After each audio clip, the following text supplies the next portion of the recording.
তো আজকে বিপদে পড়ে গেছিলাম। আমি মেট্রোতে যাব, তাই রিক্সায় আসতে ফোঁটা বৃষ্টি হতে হতে একেবারে মেট্রোর মানে যখন আমি অ্যাক্সিলেটর চড়বো সেই সময় একেবারে ঝমঝম করে বৃষ্টি এসেছে।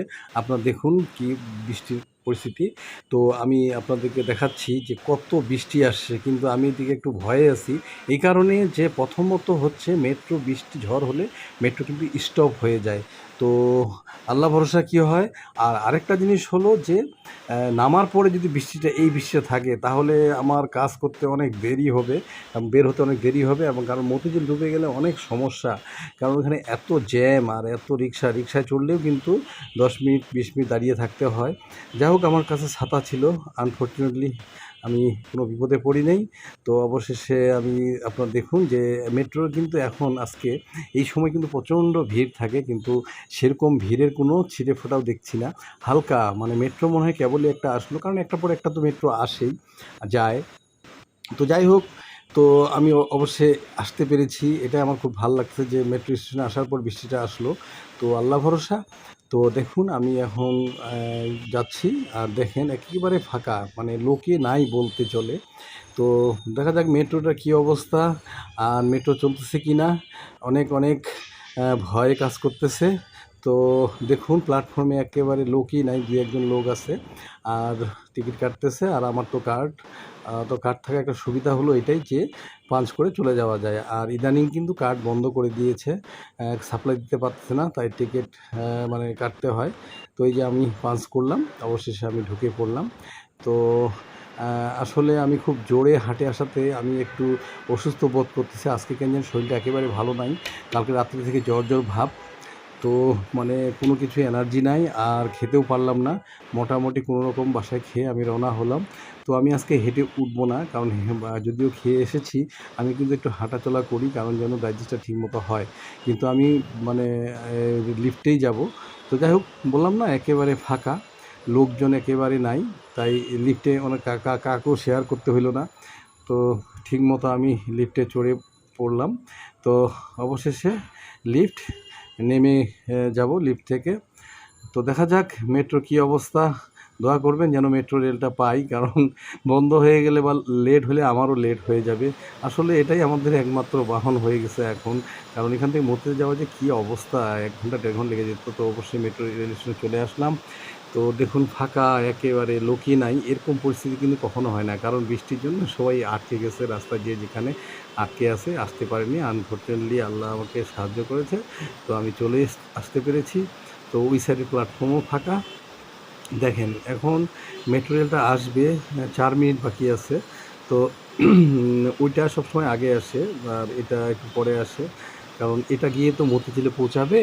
তো এই জন্য এটা আগেই মানে খালি হয়ে যায়। ঠিক বায়তুল মোকাররম বা সচিবালয়ের কাছে কিন্তু ক্রস করে, মানে নেক্সট কিন্তু ওই পাশ থেকে যে মানে মেট্রোটা আসে সেটা কিন্তু ওইখান থেকে আসে। ঠিক বায়তুল মোকাররমগুলো আমি মার্ক করেছি, সচিবালয় বা বায়তুল মোকাররম এখানে কিন্তু ক্রস করে, তারপর এটা ওইখানে পৌঁছায়।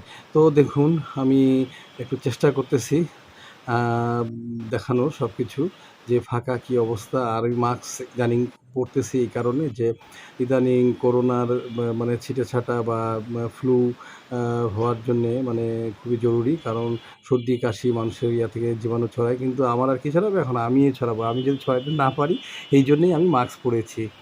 তো দোয়া করুন আমার জন্য। শরীরটা আসলে এই কয়দিন আগে জ্বর থেকে উঠলাম, তারপরে তো নাক কান গলার ডাক্তারকে দেখালাম, তো উত্তরার মেট্রোটা চলে আসলো। তো আসলে আমি প্রতিবারই কিন্তু এই মেট্রো দেখাই, কারণ এটা একটা ভালো লাগা আসলে। মানে কত যে উপকারী আসলে সেটা চিন্তাই করা যাবে না। যে হোক, যেই করুক না কেন, যাই হোক একটা উপকার করে গেছে। তো এইটাই আর কি। তো নেক্সট সরকার যারা আসবে তারা আশা করি আরও ভালো কিছু হবে, কারণ যেই আসুক আমাদের নাগরিক সুযোগ সুবিধা ঠিক থাকলেই হলো, আমরা এটাই চাই এবং এটাতে আমরা বিশ্বাসী। অবশ্যই আমাদের দেখেন এক মিনিট আছে, আমাদের মেট্রোটা চলে আসবে। তো যাই হোক, এখানে দাঁড়ায় থাকাটা আসলে, আগে কিন্তু বাসে কিন্তু ঘন্টার পর ঘন্টা দাঁড়িয়ে থাকতাম, তখন কিন্তু খারাপ লাগতো না, বসে থাকতাম। কিন্তু এখন মেট্রো আসতে যদি 2-1 মিনিট যদি দেরি হয়, মাথাটা গরম হয়ে যায়, কখন আসবে কখন চড়বো। আসলে মানুষ আসলে অভ্যাসের দাস। মানে যখন যেটা পায় মানুষ কী যে চায় আসলে মানুষ নিজেও বুঝে না। যেরকম আমিও বুঝি না, মানে আমারও মনে হয় যে মেট্রোটা এখনই আসুক, এখনই যাব। এত ফাস্ট চিন্তাভাবনা করে, আর মেট্রোর ভিতরে সবসময় মারামারি, চিল্লাচিল্লি, ঝগড়াঝাঁটি, কত কী যে হয়, মানুষ এইটাও সহ্য হয় না। আসলে আমরা মানুষ হিসেবে আসলে জাতি হিসাবে আসলে কতটুকু ভালো আপনাদের উপরেই ছেড়ে দিলাম। আপনারা বিবেচনা করে উত্তর দিবেন। তো মেট্রোটা অবশ্যই এসে পড়ল। আমি এখন ঢুকে পড়ব। তো যতটুকু পারা যায় দেখানোর চেষ্টা করতেছি। কিন্তু ওই দিক থেকে কিন্তু ভরে আসছে দেখেন। এখানে যদি লোক থাকতো কী অবস্থা হতো? প্রচণ্ড ভরে এসেছে। আর এই যে ছবি নিচ্ছি, ভিডিও নিচ্ছি, তো পট করে ওই যে কয়েকটা মেয়ে ছেলে বসে চিল্লায় উঠলো যে এই যে ব্লগার, ব্লগার। তো আমি লজ্জাও একটু পেয়ে গেলাম আর খারাপও লাগলো। আমি আর ভিডিও নিলাম না। তো ওরা নেমে গেল। তারপরে একটু ভিডিও নিচ্ছি। দেখেন বৃষ্টিটা এত জোরে এসেছে, চিন্তাই করা যায় না। আমি যে দেখাবো আপনাদেরকে সিনগুলো, সেই সিনারিওগুলো দেখাইতেই পারছি না। মানে একেবারে কুয়াশা ঢাকা, মানে মনে হচ্ছে যে আমি আজকে দার্জিলিং বা সিমলা বা সুইজারল্যান্ড এরকম কোনো একটা কান্ট্রিতে এসেছি। তো এই যে বাইতুল মোকাররম, আসসালামু আলাইকুম, এই মসজিদটা খুবই সুন্দর লাগে। তো আমি খুব ভয় পাচ্ছিলাম, কিন্তু ভয় পাওয়ার কোনো কারণ নাই। তো এদিকে দেখি একেবারে বৃষ্টি নাই, রাস্তাঘাট শুকনা, খুবই ভাল লাগছে, ফুরফুরা মেজাজে আছি। কারণ নামার পরে খুব সহজে আমি ব্যাংকে চলে যেতে পারবো এবং আমার কাজগুলো সারতে পারবো। যাই হোক, আপনাদের দোয়া এবং আল্লাহর রহমতে আমি শেষ পর্যন্ত কার্ড পাঞ্চ করে আমি এখন রওনা হলাম। আর দেখেন এই সাইডে যে বৃষ্টি হয়নি, তো দেখেন কাউন্টারগুলো কী অবস্থা, একেবারে বিশাল লাইন টিকিট কাটার জন্য। মানে এদিকে যদি বৃষ্টি হতো তাহলে ওরকম ফাঁকা থাকতো। আসলে এত মানুষ যাতায়াত করে, আসলে বললাম না যে মেট্রো হওয়াতে অনেক অনেক সুবিধা মানুষের, সিএনজিতে ঘন্টার পর ঘন্টা। আর আমাদের তো আমার তো সুবিধাই, যা আমি বলে প্রকাশ করতে পারবো না আসলে। মানে এইটা আসলে গড গিফটেড বলা চলে। তো অবশেষে চলে আসলাম। একটু দেখাচ্ছি এখানে পরিবেশটা একেবারে শুকনা, বিপরীত মেরু, মানে মানে এটা হচ্ছে বিপরীত পৃষ্ঠা, মানে এই পৃষ্ঠা আর ওই পৃষ্ঠা এরকম, মানে একেবারে ফাঁকা, ফাঁকা এবং কোনো বৃষ্টি নেই। একটু দেখিয়ে দেই আপনাদেরকে, দেখেন মানুষজন একেবারে স্বেচ্ছায় চলাচল করতেছে, কোনো বৃষ্টি নেই, রাস্তা কোনো ভিজা নেই। তো যেতে যেতে গরিবের হোটেল, তো এইখানে কিছু হোটেল থাকে, তো এই যে খাওয়া দাওয়াগুলো যতবার যাই ততবার দেখানোর চেষ্টা করি, খুবই ভালো এবং ইয়ামি, কিন্তু এটা একটু হাইজেনিক। আসলে কি বলবো, আসলে বড় বড় হোটেলেও কিন্তু আসলে ভিতরে কি হচ্ছে না হচ্ছে আসলে বলা মুশকিল। এটা লাল শাকের চটচটি, এদিকে ছোট মাছ, এদিকে হচ্ছে গিলা কলিজার একটা তরকারি, ওইদিকে গরুর মাংস, সামনেই তো প্রথমে দেখালাম যে ফ্রাই। আর এই যে আসার সময় আমি বাসায় ব্যাংক থেকে আসার সময়, তো এই যে আমার ওয়াইফ কিন্তু বারবার বলতে এই ধরনের, মানে এই পাঁপড়গুলা সে খাওয়ার খুবই ইচ্ছুক, সে বারবার বলতেছিল। তো ফার্মগেটে আসলাম অফিস থেকে, তো দেখেন এই যে পাঁপড়গুলা পেয়ে গেছি, আমার চোখে পড়ে গেছে। তো এগুলো বাম দিকে এগুলো পাস্তা, আর এই 3টা শাড়ি, এই যে সামনে যে 3টা শাড়ি, এই 3টা হচ্ছে আলুর পাঁপড়, আর ওইটা যে ময়দা মাঝেরটা ওইটাও ময়দা। তো আমি আলুর পাঁপড় 200 গ্রাম নিলাম, আর ময়দা, যেহেতু ময়দা খাওয়া আসলে ভালো না, স্বাস্থ্যের জন্য ক্ষতিকর, তাই 100 গ্রাম নিলাম। কেমন লাগে অন টেস্ট বেসিস। আর যদি আমার ওয়াইফের ভালো থাকে, আমি কিন্তু আসলে পাঁপড় খুব একটা পছন্দ করি না, কারণ ওর পিড়াপিড়িতেই আজকে আমি কিনতে বাধ্য হলাম। যাক, ভালো হলেই ভালো। তাহলে আমিও একটু শান্তি পাবো, কারণ তার মনে আশাটা আমি একটু পূরণ করতে পারবো।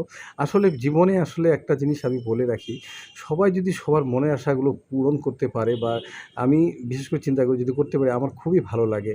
শুধু আমার ওয়াইফ বলে কথা না, যে কারো, মানে আমি রাস্তাঘাটে যখন দেখি, আজকে আস্তে আস্তে দেখলাম যে একটা মুড়ি ভাজাওয়ালা কাঁদতে কাঁদতে আসছে। আমি ডাকলাম যে বাবা কী হয়েছে? বলছে আমার 1500 টাকা হারিয়ে গেছে, কিন্তু আমার পকেটে কোনো টাকা ছিল না। এত খারাপ লাগলো। তখন আমি 500 টাকা দিয়েছি, যে আমার কাছে বেশি নেই, 500 টাকা তুমি রাখো, আর আমার জন্য একটু দোয়া করিও। আসলে সবাই যদি এইভাবে মানবতার হাত যদি বাড়ায় দেয়, আসলে আমাদের দেশটা অনেক সুন্দর হবে এবং আমরাও অনেক অনেক ভালো থাকবো।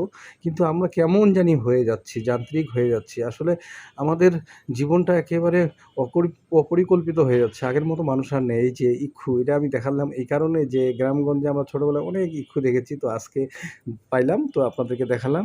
তো ভিডিওটা ভালো লাগলে লাইক, শেয়ার, কমেন্টস করবেন। তো চলুন ভিডিওটা কন্টিনিউ করি, বাসায় চলে যাচ্ছি।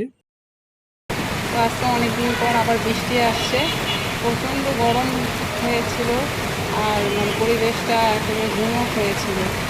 তো সকাল থেকে মেঘলা হয়েছিল, আর এখন বৃষ্টি হচ্ছে দুপুরের দিকে 2:30 বাজতেছে।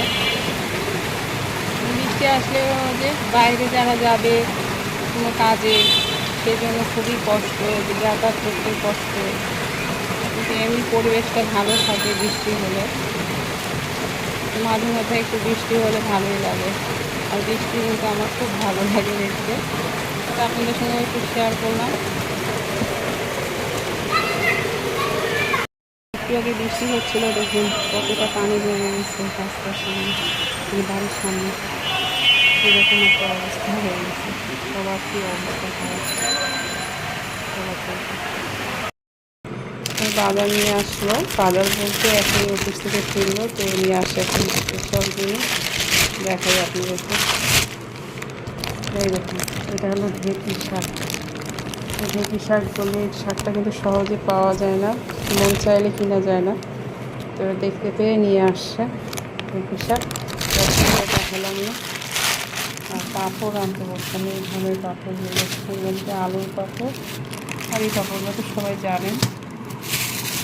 আর এই রাস্তাটা বাদাম ছিল না, বাদাম নিয়ে আসছে। দেখলেন যে পাপড় নিয়ে এসেছি, এই যে শব্দটা হচ্ছে চিমনি, শব্দটা ইগনোর করবেন। এই যে এইগুলো তো ঢেঁড়স কাটার মতো কুচির মতো করতেছে, খুব সুন্দর হয়েছে। তো এখন ভেজে ফেললাম, এখন খাই দিই কিরকম। পুড়ে যাবে, তেল গরম হলে তো পুড়বে। আরও দিবা? আমি খাবো না বেশি। এই যেগুলো আলু তুমি খাওয়া কিনা হবে সেই সেই খাবো, ভালো লাগে খেয়ে খাবো, খাবো না কে বলবো, আমি বলি খাবো না কিন্তু খেয়ে নিই। ঠিক আছে। এই যে বাতাবি লেবু মাখতেছি, এখানে মরিচ, লবণ, সরিষার তেল দিয়ে মাখছি। আর বাতাবি লেবু কিন্তু খাওয়া শরীরের জন্য খুবই ভালো, কিন্তু এটা ঝামেলা। এই যে এটা সব কিছু বাসে টাসে সম্পূর্ণ তৈরি করাটা, তো এই আর কি।